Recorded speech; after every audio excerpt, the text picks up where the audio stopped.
This is the centre bearing off my Transit. Quite easy to get off. You need a 17mm spanner, quite a slim one. You undo that screw that's in the universal joint yoke by a couple of threads.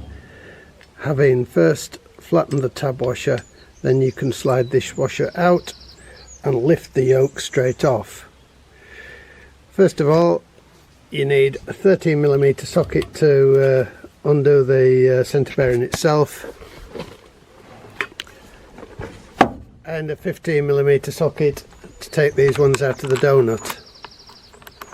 When you put them back in, they need a little bit of thread locker on them. Quite an easy job. I'm pulling the centre bearing off with a puller just because I happen to have one, but I think it would come off easy by any other means. Now, somebody's obviously done this job before, and good working practice, they've put alignment marks. I don't think it's really necessary, but it's always a good idea. And that is where that little washer goes in, just slots in there. Now, if the rubber's in good condition, like this one, there's nothing to stop you pressing that bearing out and just replacing the bearing itself, which you could probably get for about £5. I'm going to keep this one for a spare.